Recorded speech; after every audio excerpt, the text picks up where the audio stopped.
There has to be some common sense. Yes, sir. They have the car stopped at 10th and Ranch, Michael by there. We still don't know who pulled the trigger.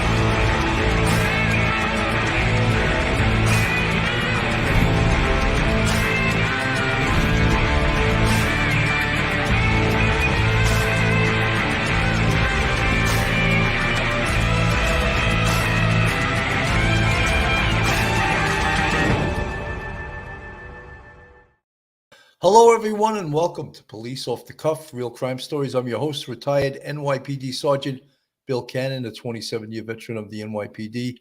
Folks, the moment a lot of us had been waiting for a while, and many of us were glued to our seats watching this Murdaugh trial, and almost like unbelievable. You know, when we always say that old adage that truth is much stranger than fiction, and if Phil and I had said, and upon covering this early on in this case, that you couldn't make up some of these facts in this case if you were a writer trying to write like a Netflix special, because it's so bizarre. But all of it was true. And a character like Alec Murdaugh, what writer could invent a guy like that? But yet real life shows that it's absolutely true. Everything he did is true. And now we have this man who was a multimillionaire attorney from one of the most powerful families in South Carolina, being sentenced to life, 2 terms of life without parole. As the judge put it, the rest of his natural life he'll spend in prison. And they're not even done with him because he hasn't even been tried for the financial crimes that he's committed. What we were so amazed at yesterday was how quickly the jury came back with a verdict in less than 3 hours. That is incredible. And many people thought, oh, there's going to be doubt here. There's plenty of room for doubt. But you know something?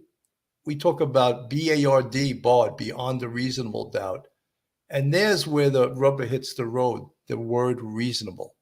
What doubt is reasonable in this when you have a man on the stand who's charged with killing his wife and his son? And a man who just continuously lies and has been caught in his lies.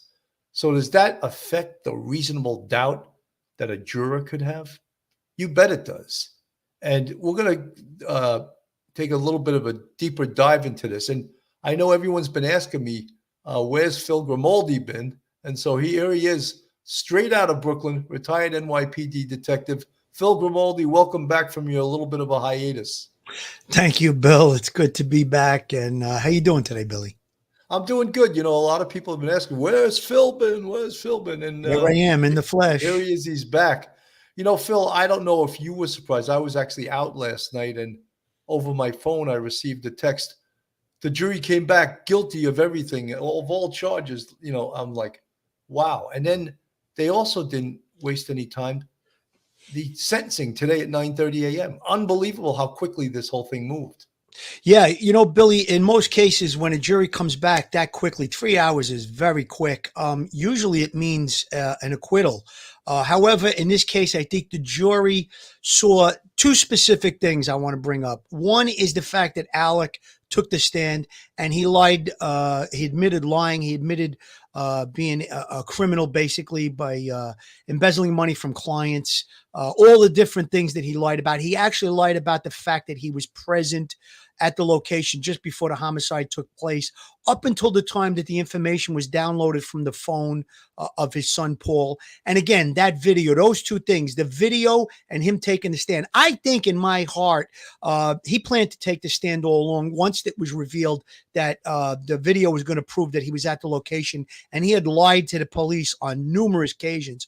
One, the day of the incident, and then in 2 follow-up interviews by police, he said that he wasn't present. Now they had the smoking gun evidence. You can't disparage or deny a video that was taken. It gives exact location, times, different things like that. And they were going to bring on several witnesses that were going to say it was him in that video, his voice. So again, once that they had that, it was turned over in discovery to the defense team. They knew that Alec had to testify. His attorneys probably didn't want him to, but I think that was the Hail Mary. But those 2 things the jury saw, once he was on the stand, admitting all of those terrible things that he did and all the lies that he committed, and then you had the video, it was over for him. Yeah, Phil, I'm going to play some of this. This is that smoking gun video you're referring to. The video you just watched was sent on Snapchat by Alec Murdaugh's son on the day he was murdered. Prosecutors allege this video proves that the disgraced lawyer was with his son Paul at their South Carolina home before he was killed.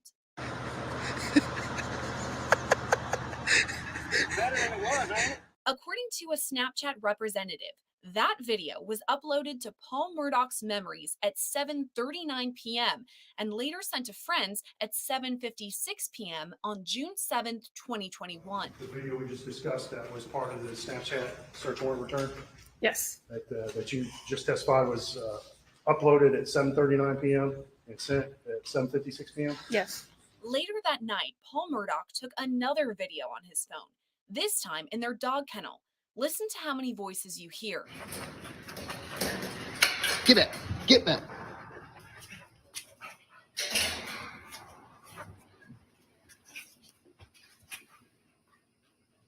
Quit, Cash. Come. Quit. It's okay. Come here. Come on, man. Come here, Cash. Shit. Come here. Close to it. Cash. Hey, he's got a bird in his mouth. Hang on, Bubba. That's a guinea.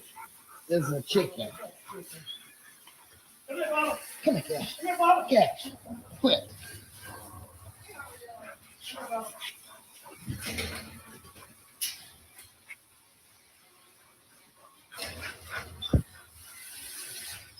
Close friends of the Murdaugh family testified that they 100% believe Alec Murdaugh's voice is heard alongside his son Paul's and wife Maggie's in the video. Recognize the voices on there? I did. Did you recognize the voices of your second family? I did. And what voices did you hear? Paul's, Miss Maggie, Miss Alec. And how sure are you now? Positive. 100%? That's correct. Expert witnesses said the video was taken at approximately 8:44 p.m., which is minutes before investigators believe Paul and Maggie were shot. Later, Alec would call 911 at approximately 10:06 p.m. to report the discovery of the bodies of his wife and son. This is Alec Murdaugh at 4147 Moselle Road. I need the police to answer immediately. My wife and child just got badly. Family friends also testified that Alec and Paul had a close relationship. Here's a video of the father and son at Alec's 61st birthday. Birthday to you. Happy birthday to you. All right. Happy birthday. Happy birthday to you. Thank y'all so much. Hey. Thank you, baby. As the Murdaugh trial continues, Law and Crime will keep you updated on all the newest developments. Reporting for Law and Crime Network, I'm Sierra. So, Phil, when we talk about the smoking gun, that was it. And one of the most important things in investigations, time. We always talk about time. And when you can have accurate time stamps to limit the alibi of the number one suspect, who in this case was Alec Murdaugh, and in this case is not just the suspect, has been convicted of this crime. That, I think, was the piece of evidence that convicted him more than anything else, because he couldn't lie his way out of it, although he tried to. Absolutely, Billy. And, you know, when we talk about motive, means, and opportunity, a person that has a solid alibi has to be eliminated from the suspect pool, because if you have a video of a person at another location and you know when the murder took place, then you know that that person cannot be the perpetrator of the crime. So in this case, there were so many things that were happening just prior to the homicide. For instance, his wife was seeking the advice of attorney for perhaps divorce proceedings. His family was questioning about his acute addiction to these pills. There was pills that were found, and they looked up what type of pill they were, and they were actually trying to sit him down and talk to him about his pill addiction. And then the head of the law firm, the day of the murder, sat him down and said, "We know that you've been embezzling millions of dollars from the firm, from clients. So he was being hit with all of these things at the same time. He was being confronted. This is what the prosecution put forward as a possible motive without laying out an exact motive. They just brought out all these different details, and it was up to the jury to decide, is this the motive for the killing of Alec Murdaugh's wife and son? And I think that the jury was able to piece together all of these little pieces of information that were put forward with regard to a possible motive. And then they looked at the evidence. And according to what I read in the newspaper today, one of the jurors was quoted as saying that when we went into the room, it was 9 for conviction, 2 for acquittal, and 1 uncertain. And within 45 minutes of reviewing testimony and evidence, they were all unanimous in their decision that he was guilty. However, they continued to deliberate for the full 3 hours, and they came back with the verdict. Yeah, it is incredible when jurors do, that's one of the first things they do when they go back into the room. They say, immediately, let's take a vote. Let's see where we are right now. And I'm going to play a little bit of that, the video on that one juror who was spoken to by the press this morning. And we'll put this up on the screen. Exclusive juror Craig Moyer breaking his silence, revealing how the jury came to their decision. When you first got in the room, you took a vote? It was 2 not guilty, 1 not sure, and 9 guilty. What was your vote? Guilty. From the start? Yes. Moyer says it didn't take long to get everyone on the same page. We started deliberating, going through the evidence. Everybody was pretty much talking. And about 45 minutes later, after all our deliberating, we figured it out. So it took basically 45 minutes for you guys to come to a decision? Probably about 45, maybe an hour. That's really fast. Yeah, the evidence was clear. He says it was this piece of video featuring Alec's voice at the crime scene moments before the murders that convinced him. Hear his voice clearly, and everybody else could too. Alec finally admitting it was him for the first time a year and a half after the murders. When he said it was him, were you surprised? I was very surprised. Why? That was his only savior right there. For some people, it's so hard to understand how a husband, especially a father, would kill their own son. What made you so sure that he had? His responses, how quick he was with the defense, and his lies, steady lies. Did you feel like he was a liar? A good liar, but not good enough. Moyer also not convinced by moments like this. Alec appearing emotional on the stand. What did you think when Alec Murdaugh took the stand? I didn't think much of him. Really? Really. I didn't see any true remorse or any compassion or anything. Even though he cried a lot on the stand. He never cried. He never cried. What do you mean by that? All he did was blow snot. Did you not see tears? No tears. How did you know he wasn't crying? Because I saw his eyes. I was this close to him. Moyer says he also didn't buy the defense's argument that Alec didn't have enough time to commit the crime and create an alibi. The defense said there's no way he could have done all these things, clean everything up, get it all ready, and then go to his mom's and come back in that short amount of time. I think there's just enough time. All those factors leading the jury to hand over that guilty verdict. If you really look at everything, it's all plain and clear. And the judge delayed. So, Phil, like we were saying, I mean, that video, that was the smoking gun. And that's where his lies hit a brick wall. They just were not buying his lies, his crocodile tears, his emotion on the stand. He was a good witness. After all, he's an attorney. He knows how to, weave a story. However, when you lie and then you get caught in a lie through evidence that circumvents your lie, and now you got to make up a new lie, no one's going to believe it. You know what, Billy? The fact that he took the stand, now it seems rather outlandish that someone that had committed as many crimes as he was going to be accused of and have to admit it on the stand. With all of that said, he did very well on the stand. Now, I don't think his testimony would have led to an acquittal. However, I think he fielded a lot of tough questions pretty well. He came across, even though, like the juror said, it didn't look like he was crying, that it was just, things coming out of his nose and stuff. I don't even want to get so graphic, but again, he didn't get emotional when the verdict was read. So again, to me, that said that he was basically just acting or faking it. But his experience as an attorney, he's been in the courtroom many, many times. He's tried cases as well as defended cases. And again, so all of those different things, it was very, very easy for him to portray himself as a victim and admit to some crimes. And he was effective, I think, again, as best as you could probably be going on the stand. I mean, very rarely do you see defendants take the witness stand in their own defense. However, in this situation, he did.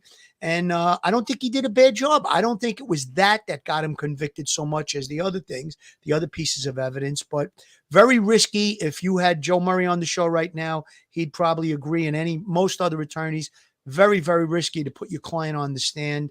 The burden of proof is on the prosecution to prove the guilt, not for the defense to prove innocence. So again, very risky, but I think he did do well in that respect.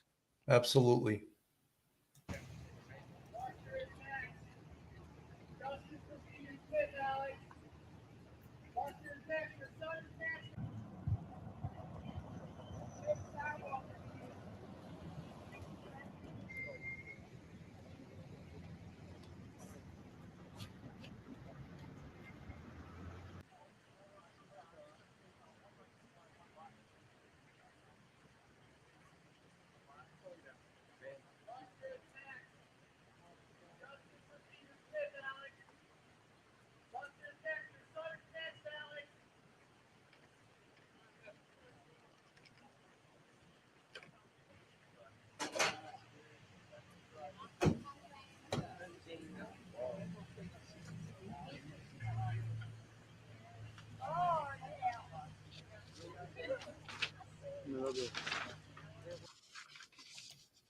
Phil, I wanted to play that just when you see a man that was once an extremely prominent man, an attorney from one of the most influential families in South Carolina.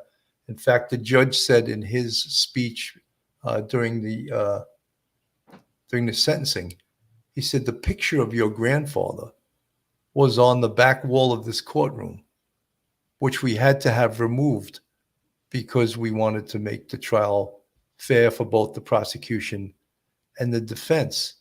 And when we realize what this prominent family, what you have become, and as a, coming from this prominent family, it's really tough to take. And you see him walking in that jumpsuit with handcuffed, and you can't help but think this guy wore a suit and tie his whole life. This guy was an attorney his whole life. He was representing clients. He was a prosecutor. He's been on the other side of that fence, and to see him walk, and that's one of the reasons I did it, see him walk toward that van, the prisoner van with his little clogs on there. It's very powerful to see that. Mickey Mantle, thank you so much for the 20 super chat. Hi, Bill and Phil, some polish for the racks. Old number 7, I love it. Thank you very much. So, Phil, we're going to go back also. How did he get to this point? Phil, could I just make a quick point about the judge, sure. Clifton Newman? During the sentencing, he said something, and I tell you, I got to give a lot of props to this judge. I liked him.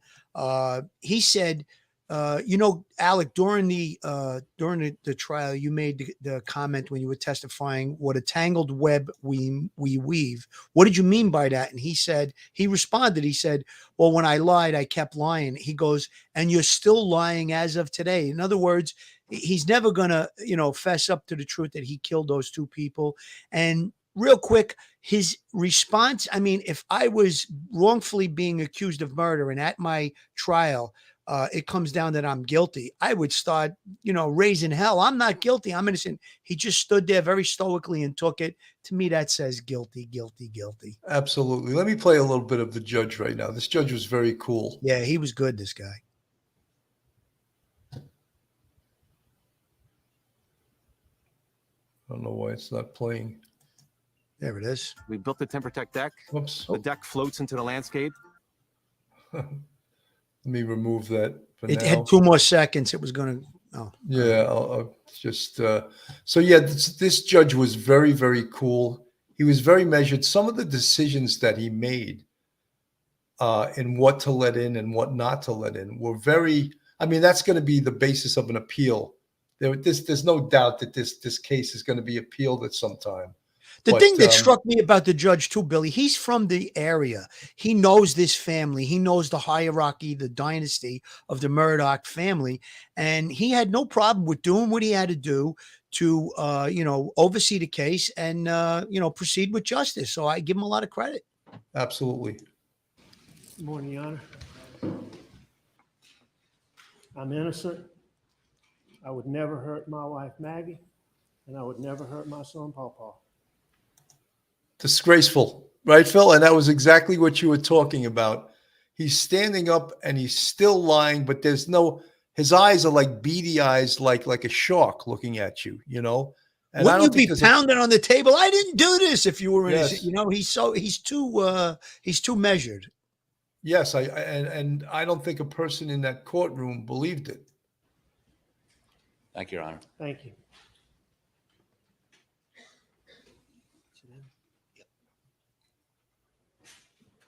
Anything further? I don't think further comment is necessary, Your Honor. Thank you. Mr. Murdaugh, if you'll come before the court for sentencing.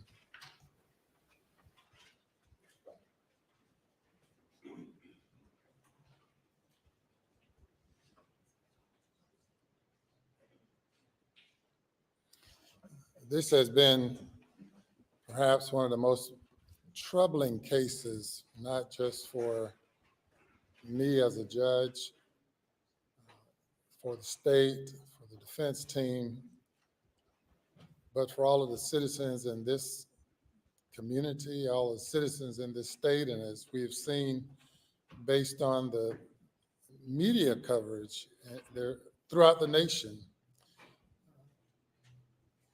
you have a wife who's been killed, murdered, a son savagely murdered,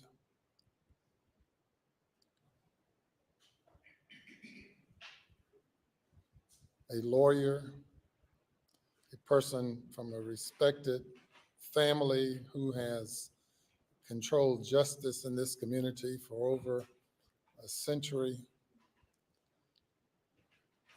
a person whose grandfather's portrait hang at the back of the courthouse that I had to have ordered removed in order to ensure that a fair trial was had by both the state and the defense.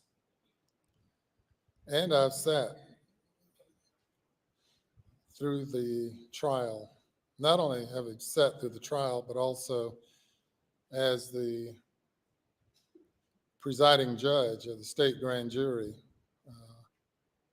sat through and participated in the issuance of search warrants of various sorts, bond hearings, and have had to consider many things. And we have this case, and I'm also assigned to preside over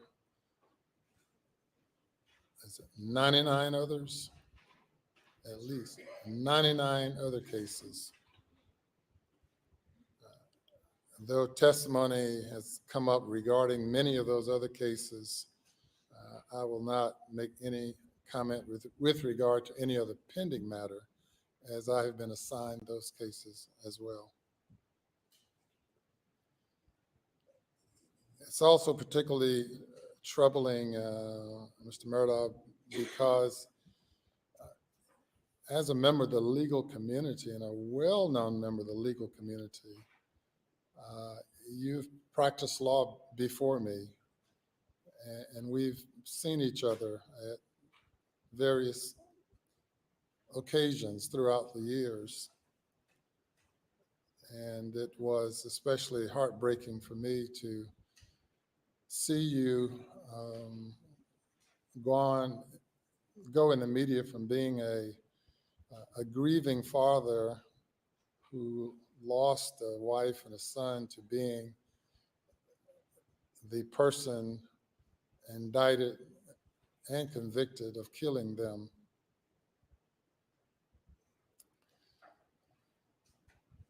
And you've engaged in such duplicitous conduct here in the courtroom, here on the witness stand, and as established by the testimony throughout the time leading from the time of the indictment and prior to the indictment throughout the trial to this moment in time. Certainly, you have no obligation to say anything other than saying not guilty. And obviously, as appeals are probably expected or absolutely expected, I would not expect a confession of any kind. In fact, as I've presided over murder cases over the past 22 years, I have yet to find a defendant who could go there, who could go back to that moment in time when they decided to pull the trigger or to otherwise murder someone. I have not been able to get anyone, any defendant, even those who have confessed to being guilty, to go back and explain to me what happened at that moment in time when they opted to pull the trigger, when they opted to commit the most heinous crimes known to man.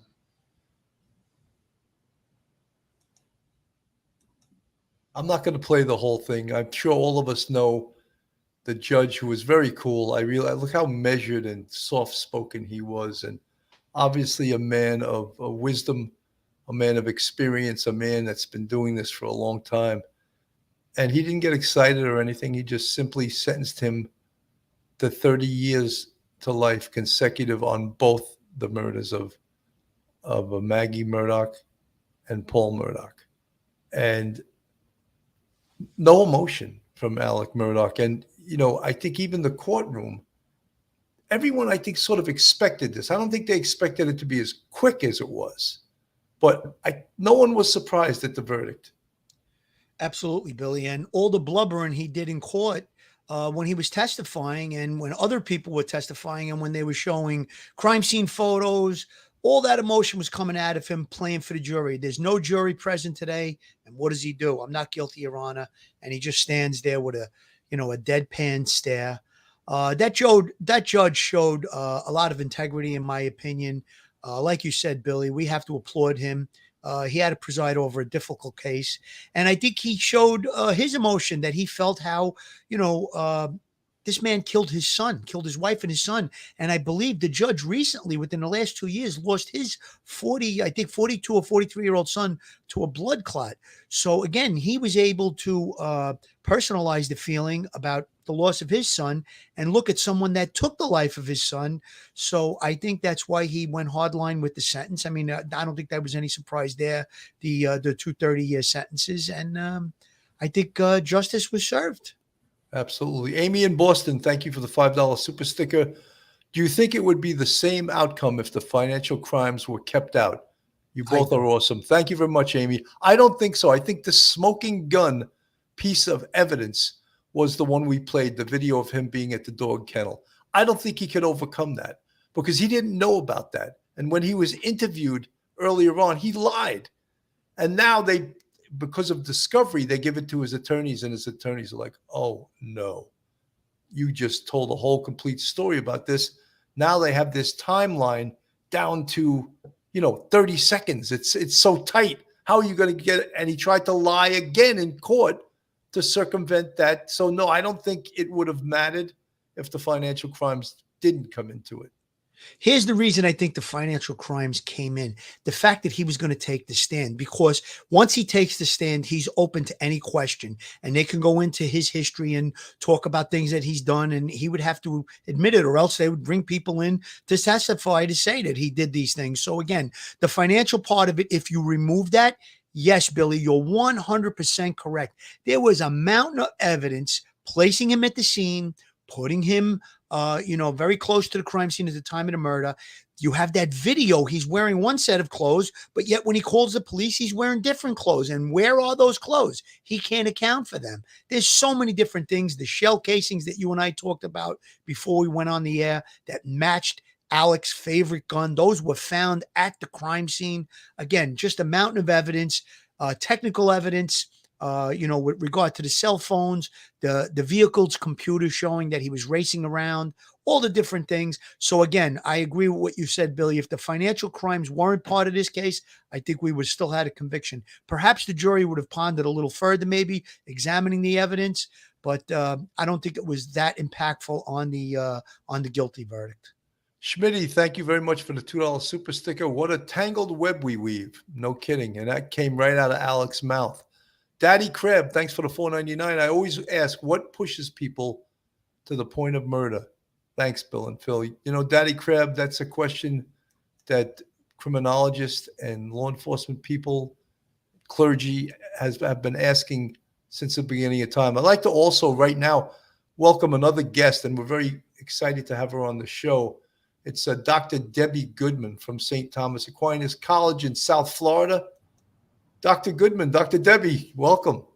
Thank you. So great to join you always, Sergeant Bill, Detective Phil, and wow, what a historic day. It's, I think the jury got it right. We all know about it could go one way or another. Would there have been any doubt? I didn't see any shred of doubt, not a speck from beginning, middle to the end. And, we can remind the viewers here that when we have a family-related murder, there are different classifications, and I think just different reasonings and rationales in the killer's mind, of course. And so we really have three types of classifications on this family murder. In and of itself, as we know, it's called familicide, when a member of a family kills a member of a family. But now we narrow this down with greater specificity, and we call this uxoricide, when a husband kills a wife. And when a son is murdered, we know that the data analytics on a wife being murdered, the husband is somebody to take a first and thorough look at. And when a son is murdered, we know that there's same gender association and identification, that we look again toward a father. Now, if a daughter is murdered, the data points a little differently, more so toward mom. So at the very onset of this case, when, we're asked to take a look with commentary and analysis, just the mere fact that it was a family-related murder, we kind of start there. Now, I just heard the tail end of your discussion where you said the why question. Well, certainly, I have some thoughts to share, if I may, as to why did Alec Murdaugh kill both wife and son.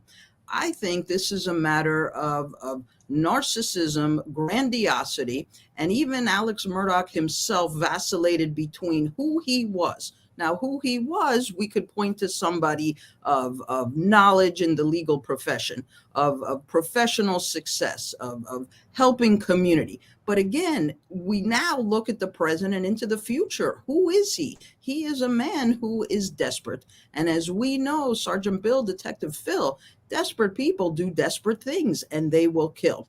So my feeling on this is that Alec Murdaugh, to deflect away from the enormity of what he was facing with these financial crimes and corruption, coupled with a significant drug addiction, he got to a point where he made a decision. As we know, we call it mens rea, actus reus. That's all part of first degree murder. Did the individual plan it? Was it with purpose?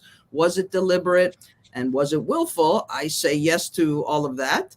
And then the second piece is, did he carry it out? He did.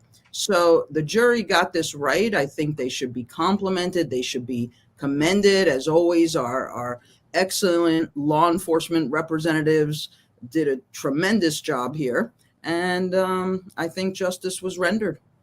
You know, Dr. Debbie, we all, we obviously have the law enforcement perspective more than we do, of course, the defense. And when you hear a lot of these talking head attorneys on different channels, some of them are like, oh, there was a lot of potential doubt. And the judge also did dismiss one of the jurors, rather at the 12th hour, because apparently she was talking about the case to people he didn't like her professionalism as a jury, and he dismissed her, which is his right to do as a judge. And if folks don't know, usually there's as many as 16 people that are jurors, and they only use 12. So if one messes up, they can simply remove that person and insert the other juror who has watched the entire case. But, you know, lawyers will say, oh, there was doubt here or there was doubt there. But I was talking to Phil about this before, and to all our listeners, the most important word with that is reasonable doubt. And is any of the doubt that you saw reasonable with the fact that he couldn't tell the truth? Didn't that sort of make all the doubt go away? Absolutely. That's so on point and accurate, Sergeant Bill, Detective Phil. And we know too, years of going to court for the different roles that we've been involved in. And 101 in the courtroom, if somebody lies, therein is also an unraveling of everything, of credibility, reliability, responsibility. So in other words, this seemingly astute tactic, let's say, that the defense wanted to suggest, okay, Alex, why don't you now admit to lying about your whereabouts and how you did lie to law enforcement regarding where you were? But let's make that a statement and a platform by which, okay, people will say, you know what, we'll excuse that lie, we'll believe everything else you said. I just didn't see any doubt at any step of the way. I thought the prosecution did a very wonderful job here in presenting the facts, and the jury responded and reacted as they should. You know, one doesn't need to be a lawyer to serve on a jury. I know sometimes there's discussion about, do we or do we not believe in our jury process here in the criminal justice system? I always have, and I always will. I think that those who are selected to participate, it's an honor, it's a privilege. These 12 men and women, they listened to the facts, they took it all in. I'm certain you mentioned this already, but the fact that the verdict came back so quickly, we know the data analytics. When that happens, it does point to the favor of the prosecution. If it were to go, a few more days into weeks, then we start to wonder, gee, there might be some discord in their own way of seeing it. But from beginning, middle to end, at least for me as a criminologist, I saw that the facts were pointing toward the murder. He had already lied. We could no longer trust him. He was at the kennel. Just everything and anything presented here created zero doubt for me. Absolutely. Natalie Lintz, excuse me. Thank you for the $2 super sticker. Heather, whatever, $4.99 super sticker. And she says, thank you. No, Heather, thank you. Thank you for listening to us. Thank you for being a big supporter of us. Lula Morocco, thank you so much. You're a huge supporter of Police Off the Cuff. Thank you for the $50 super sticker. Thank you. Thank you. Thank you. It's so very important, and I appreciate So can I that. make a point about the reasonable doubt that you talked about earlier? Sure. The jury gets this case, and when we talk about reasonable doubt, if we're going to believe the defense team that someone came onto the property in a very narrow window of time without any weapons, goes onto the property, secures weapons that are already there, and then kills two people. And according to what the defense put forward, Alec is present He's present at the location, doesn't hear any gunshots, and we know that there were numerous shots fired on both of the victims. And these people now make their escape, one or two individuals. They were leaning towards, from what they put forward, that there was more than one shooter. So again, is that reasonable? No, I don't think that's reasonable at all. And I think that's what the jury was able to come to that conclusion. Where's the reason in this? All of the things that were put forward left only one opportunity for guilt on the perpetrator, which was Alex. I think that it's just completely unreasonable to think, like I said, that someone, one or two individuals, get onto the property without any weapons, secure weapons that are there already, commit two murders, numerous shots fired, and they're able to escape. And Alec being present doesn't hear, or no one is able to put it together that these unknown perpetrators had committed this crime. So again, it's completely unreasonable, and that's why the system worked in this case. Absolutely. Folks, this is Police Off the Cuff Real Crime Stories. If you like real crime from a police perspective, then you're in the right place. Both myself and Phil Grimaldi are retired members of the service. I am retired sergeant for the NYPD. Phil, a retired detective, and we have the privilege and the honor today to have Dr. Debbie Goodman from St. Thomas Aquinas College in Florida, and she's, as you could see, she's an educator and she knows what she's talking about. If you want to support us, we have a Patreon with 3 different levels, and we also have a YouTube channel memberships with 5 different levels. You see the folks in the green font; they're part of our YouTube channel memberships. But most importantly, if you're not subscribed, go on our YouTube, hit that subscribe button, give us a thumbs up, give us that like, and that'll help us have YouTube push us out there. So let's just get back to the case. I mean, some people, and you couldn't help but draw some parallels to the O.J. Simpson case, just in the largeness of this case. It was a huge case. It was nationally and internationally known. And the notoriety, of course, Alec Murdaugh hired the best attorneys that money could buy down there. But however, there was no real racial angle to this, which was a big thing in the OJ case. Black jury, black judge, white defendant. I would think almost the whole jury was white. I didn't see the whole makeup of the jury, but none of those things came into play. But was it possible in an area that this family ruled this town for over 100 years? They ruled with an iron hand. They were the district attorneys in this town, and then they were a private, powerful law firm. And people in the town were afraid to speak up against them. When people ask, they go, I don't want to be on camera. I don't want to give my name. So think of the fear that this family elicited from the community. And that's something that had to come into play in keeping this trial in this town and picking a jury that was unbiased. Dr. Goodman, what do you think? Yes, I think that's an excellent point, Sergeant Bill. Again, to Detective Phil about that reasonable doubt piece, I just spell it as 3 letters, LIE. That's it. It was unreasonable. It was a lie. So now back to this, community recognized family lineage of generations. Yes, I think the fear was there. But here's the good news. The good news is that these jurors and members of the committee and community here of service, they believe more strongly in the facts, and the facts prevailed here. So I think they were able to overcome whatever, element of fear, intimidation, the uncertainty of going up against, right? It's like, the little dog with the bark versus the huge animal. I think that's what we saw here. But the beauty of our system, which again, I know the 3 of us certainly are very proud to be affiliated. I certainly love being a part of it all, but sometimes we don't get it right, or members of the community don't get it right because they saw something a little differently. I was asked earlier about this issue of the emotion and Alex Murdaugh crying, and I was asked, what does that mean? Is he grieving? No, I don't think he's grieving at all for Maggie, for Paul. I think those tears, as we know, we call them alligator tears, but I think it's all very inward and introspective for him and himself, that he thought he would get away with it. He did not.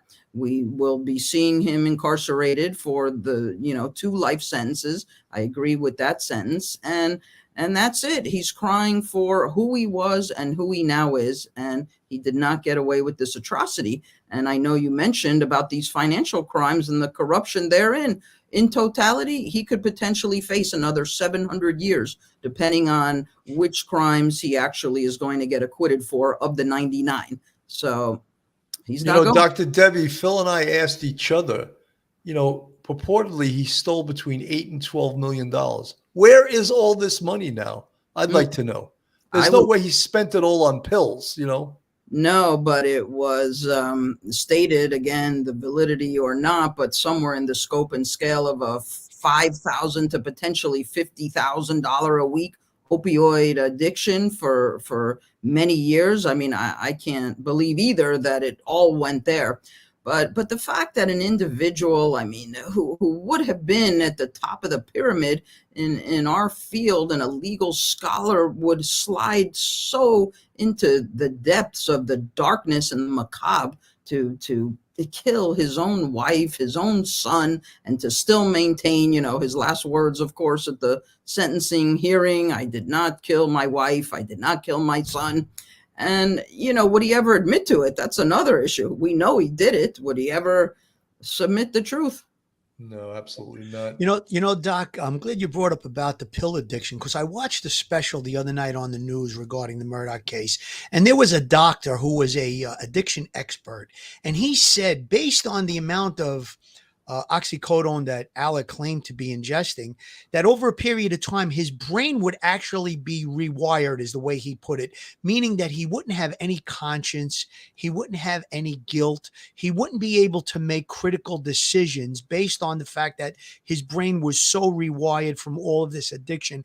And he was kind of making the argument that killing his wife and his child was able to be accomplished by the fact that his brain was so taken over by the narcotic abuse.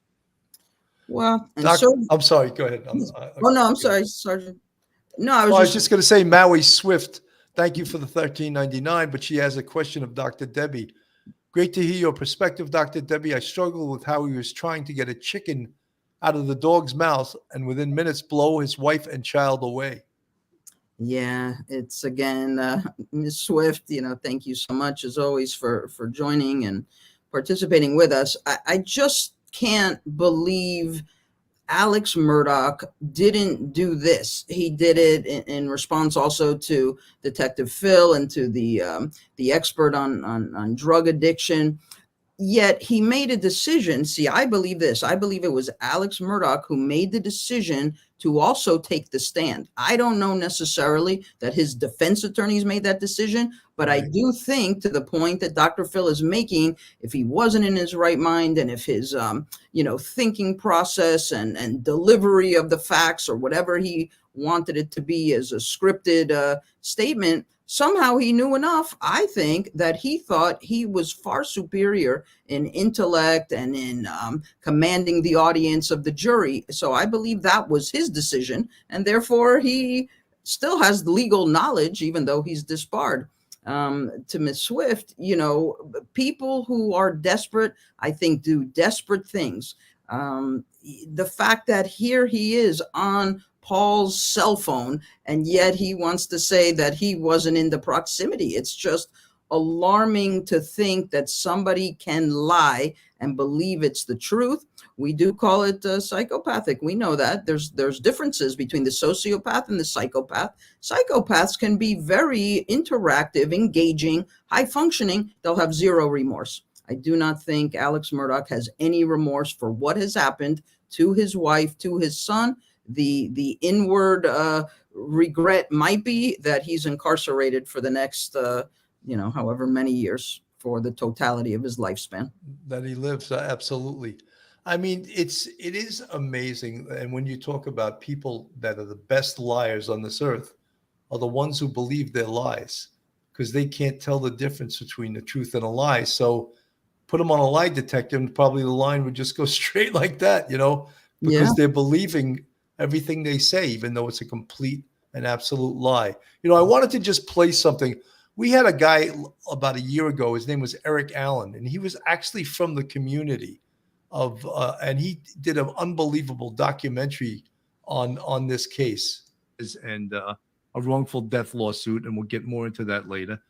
2019 was the boating accident with Paul Murdaugh, and we'll get, of course, more into it, where Mallory Beach was killed and a body wasn't found till 5 days later. And then, of course, the double homicide of Paul and his mom, which occurred this year in 2021. And the whole thing about Alex stealing money from the law firm. If you were a writer and wrote novels and handed this to your editor, he would say, no, there's too much going on. You got to edit this down. But this is real life. This is, you almost can't believe it, right? It's very true. And to be honest with you, that's one of the things that I've been struggling with, that people have been telling me I've been doing well with, but really trying to section out this whole story and focus on one section at a time. Because if you don't focus on one section at a time, you're never going to be able to understand the big picture. If you try to give a 30,000-foot view of this whole story, you're going to be confused. And so you're right. A writer wouldn't recommend this story because there's just so much going on. There's moving parts. So let's put a little slide up on the screen, and this may help our viewers just to get a sort of a bird's eye view of the players. And up at the top is Randolph Randy Murdaugh III. I guess he started the law firm, right? And he actually no, actually his grandfather started the law firm. Oh, right. It was about 100 years old, but they were also the solicitors in South Carolina, which is our equivalent of the district attorney's office, right? Correct. And then Randolph Randy, he's also in the law firm. There's Alec, and I know it's spelled Alex, but it's pronounced Alec. We get all kinds of shit when people say it's spelled Alex and you're saying Alec, because we were told that's how it's pronounced. Margaret Maggie Kennedy Branstetter, she was shot to death on June 7th. John Marvin, he's Paul's uncle. And then we got Richard Alexander Buster Jr. He is implicated in the murder of Stephen Smith. We don't even know all the details to that because it's very sketchy. And then Paul Murdaugh, who allegedly was the cause of Mallory Beach being jettisoned off his boat and drowning on that date in 2019. And then he's a victim of a homicide in this year, 2021, June 7th. So just right there are so many moving parts to this. And it's just, I just saw you. It's almost like watching a baseball game. You need to know who the players are, right? I just wanted to lay a little bit of the foundation there, because it's like, that's the story, and that's going to be on Netflix. It'll probably be a series after that, because Netflix is more like a documentary. But this story is, as I said, a writer could not think of all the things that occurred in real life, and they're true. Ordinarily, art imitates life, but now we have life imitating art here because, like you said, Billy, in that piece, it's so outlandish to think of all the things that took place in and around Alec Murdaugh and the Murdaugh family. And when we first started, covering this, as soon as the murders happened, we did some shows about it. We talked about going back all the way to 2015 with the Stephen Smith case. There were five bodies, we called it. There was the two in the murder. There was Stephen Smith. There was Mallory Beach in the boating accident, and then there was Gloria Satterfield, who was a person that worked in the home. Yeah. The housekeeper that worked in a home, and an insurance policy was taken out just prior to her death, that they knew that they were going to collect. Alec knew he was going to collect money off of the insurance policy if she died. I think the policy was taken out within a month or so, or a couple of months of the time when she was killed. And again, during the murder investigation of Paul and Maggie, they uncovered information that they were able to start a murder investigation into the Stephen Smith case. So again, all of the different things that are going to be coming down, the house of cards is falling in on Alec Murdaugh, and we haven't seen the last of his criminal trials, I'm sure. Well, you know, it's amazing, and I'm sorry, Dr. W, if I jumped ahead of you, but the amazing thing about the Gloria Satterfield case, in essence, he got another lawyer to sue him. So he was cooperating in a lawsuit against himself because he knew he was going to try to steal the money. And they were awarded $4 million, which was supposed to go to the sons of Gloria Satterfield. And instead, Alec Murdaugh stole that $4 million. Yeah, I was just going to add that even seeing some of the commentary and submissions from the viewers, the colleagues about the tangled web and the fall from grace, we understand murder, we understand how murderers think, and at some point there's a tipping point. Now back to what was just presented, Detective Phil, Sergeant Bill, that there was so much now that could have tipped the scales and tipped the tides. But now I really believe the culmination of it all and all of the players and all of the factors led to the financial enormity that was now about to be revealed. And I think that's what tipped him to do this. Kill Maggie, kill Paul, gain the sympathy. People will feel sorry. They'll yield on the financials. They won't want to be insensitive to a grieving husband, a bereaved father. It's just an unbelievable story. And like, when you think of that someone that does this, who's smart like he is, you wonder, like, how did he think he was going to get away with this? Or do people that do these crimes even think they're going to get away with it, or they just do it anyway? Phil, what do you think?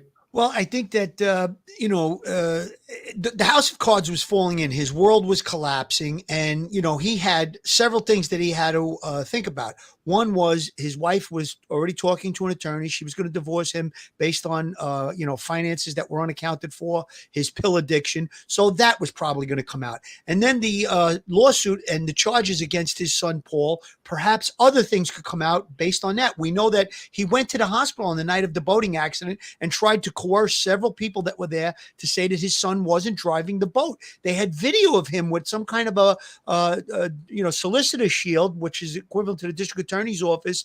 He had a badge hanging out of his pocket. So he was throwing his weight around, and all of these things might uncover, some of the financial crimes that he was involved in. So perhaps, again, being addicted to the pills, he didn't have much logic. He didn't have any remorse. He didn't have conscience. He thought that by doing just what Dr. Debbie said, he was going to kill those two people, and he was going to get people to feel sorry for him, sympathy. And maybe perhaps he could still continue on and not have all of his misdeeds uncovered. Amazing. Phil, you want to just do this quick? Sure. Joe Murray, attorney at law. Have you found yourself in a jam? Are you in need of legal counsel in the New York area? Do you need a victim's advocate? Well, Joe Murray is your man. He's not only an experienced trial attorney, he's also a retired 15-year member of the NYPD. He literally knows both sides of defense. His website is jmurray-law.com. His telephone number is 646-838-1702, or you could email Joe at jmurray-law.com. Joe is a big supporter of police off the cuff, real crime stories. We only wish he had more time, but he's very busy in his law practice to come on and join us and give some great commentary. Because I think the commercial works. Hopefully so. We got to let him. Dr. Debbie, we speak all the time by text, and we talk about cases that we're both talking about. You do a lot of what I call talking head stuff on TV. You do a great job.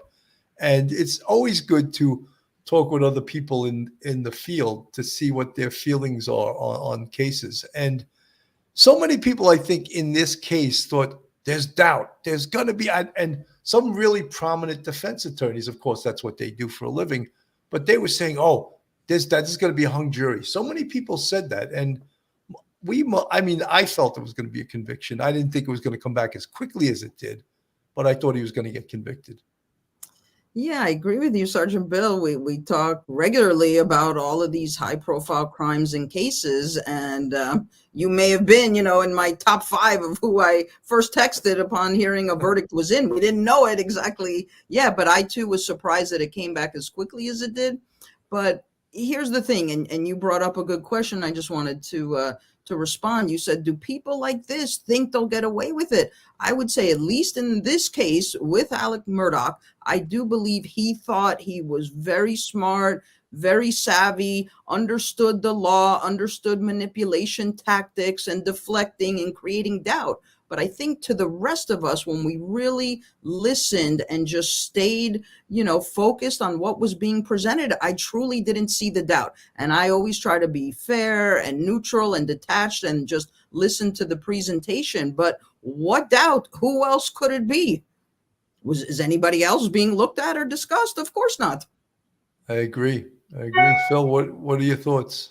Well, listen, I think that the way that the defense went about it, they went after SLED, which was the State Law Enforcement Division of South Carolina. And I think that, they were in a small town. They were the solicitors. They had control over their area. The state now, it's a different law enforcement agency. So I think that they were very, they showed tremendous integrity. They did the investigation. They uncovered a lot of evidence. Specifically, that cell phone that belonged to Paul, it took them from June 7th of, I believe it was June 7th, 2021, when the murders took place. They weren't able to get into the phone and get the information from the phone till April of 2022, almost a full year. So again, he had told the story numerous times that he wasn't at the location. Now SLED was able to uncover this information from the cell phone that showed, wow, he's at the location. His voice is on that video. The specific date and time, the phones can give exactness where the phone was when it took the video, what time, exactness. And again, that blew apart his alibi. It really nailed the coffin on the defense. And one of the reporters that I heard earlier today said Paul actually solved his own murder case. And it's true. That video basically solved the case. We call that our smoking gun. Absolutely. In this case, qualifies under our death penalty statute based on the statutory aggravating circumstances of two or more people being murdered by the defendant by one act or pursuant to one scheme or course of conduct.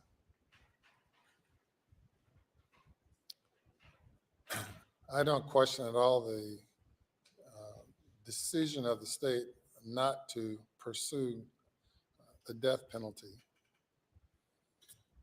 But as I sit here in this courtroom and look around the many portraits of judges and other court officials and reflect on the fact that over the past century, your family, including you, have been prosecuting people here in this courtroom, and many have received the death penalty, probably for lesser conduct.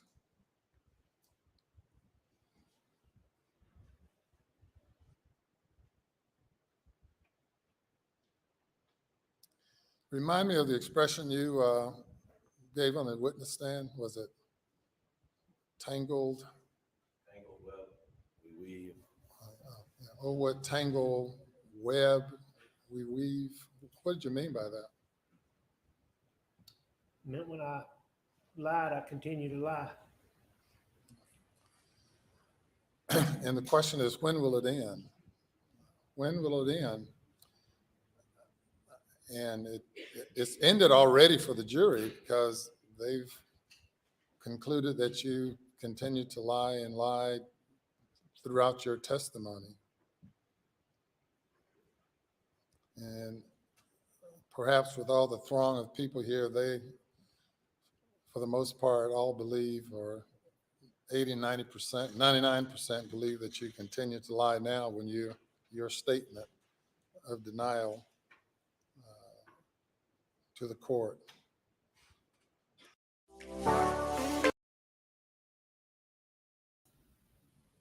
It was, I just so appreciate the judge's demeanor and how absolutely, he's so articulate, thoughtful, but he doesn't pull any punches. He tells him exactly, you chose this and you lie and you continue to lie. Even to today, when you said you're not guilty, you're lying again. And I appreciate that in a judge. Sometimes the judge will play to the defense attorneys, and he didn't. He played, this guy just got convicted. I'm going to tell him exactly what I think of him, and he's going to prison for the rest of his life. You guys have nothing to say about that? Absolutely. No, Billy, I want to read Richella Pranzo's comment. Oh, what a tangled web we weave when first we practice to deceive. That's a quote from Sir Walter Scott, 1808. I think that is very powerful, that statement. Very. Absolutely.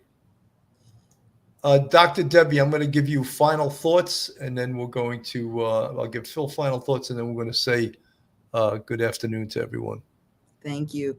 No, I just wanted to piggyback Sergeant Bill on your statement about Judge Newman. I think he did a fantastic job, for those of us who were watching right there live when the sentencing hearing was happening, and then his closing remarks. I completely agree with you. I think his demeanor, his decorum, his professionalism, his approach to this entire judicial process. As a professor, I would give it an A+, truly. He didn't raise his voice. There was nothing aggressive, but the message was heard far and wide throughout the world, and that is people who commit murder, the judicial process will occur and the facts will be presented, and this jury, in final thoughts and remarks, I think just did a fantastic job and reviewed it all, came to the right conclusion, unraveled and revealed who truly Alex Murdaugh is today, not decades ago, but today as a murderer ×2 of his wife and son. Absolutely. And just another part to that is that this judge made a lot of very difficult legal decisions, allowing the financial crimes to come into this. That many people may feel that was the deal breaker that won the case, but I don't think so. But I think it was courageous of him. He could have said, "Oh no, it's too prejudicial." But he said, "No, this is who this guy is, and this has really something to do with why he murdered his wife and his son." And he allowed it in there. And I'm not an attorney, but some defense attorneys would say, "Oh, that's going to be the basis for appeal." Maybe, but that's why we have a system like we have. Phil, final words. Final words. Justice served for Maggie Murdaugh and Paul Murdaugh. God bless their souls. However, we still have a criminal investigation into Stephen Smith's alleged motor vehicle accident, Gloria Satterfield's accident at the house. And I'm sure there's the civil case against the family regarding Mallory Beach. Let's get justice served for those individuals and any other people who were unjustly treated by Alec Murdaugh and his financial crimes. Let's just hope and pray that, we do get the justice. I think that the door is closed on the double homicide. However, the door is still open on these other crimes. Let's get justice on them as well. Absolutely. Folks, I just want to thank all you guys that were watching us today for coming by. This was a case that we covered right at the outset. We didn't cover it as often as we maybe should have, but it's a super interesting case. And again, thank you all you guys that came by today and listened. And Dr. Debbie Goodman, thank you for coming by. And always Phil, Detective Phil, Sergeant Bill, Detective Phil, Police Off the Cuff. Have a great day, everyone. Thanks again, Doc, and have a great day and stay safe, everyone. Thank you both. One episode just ain't enough.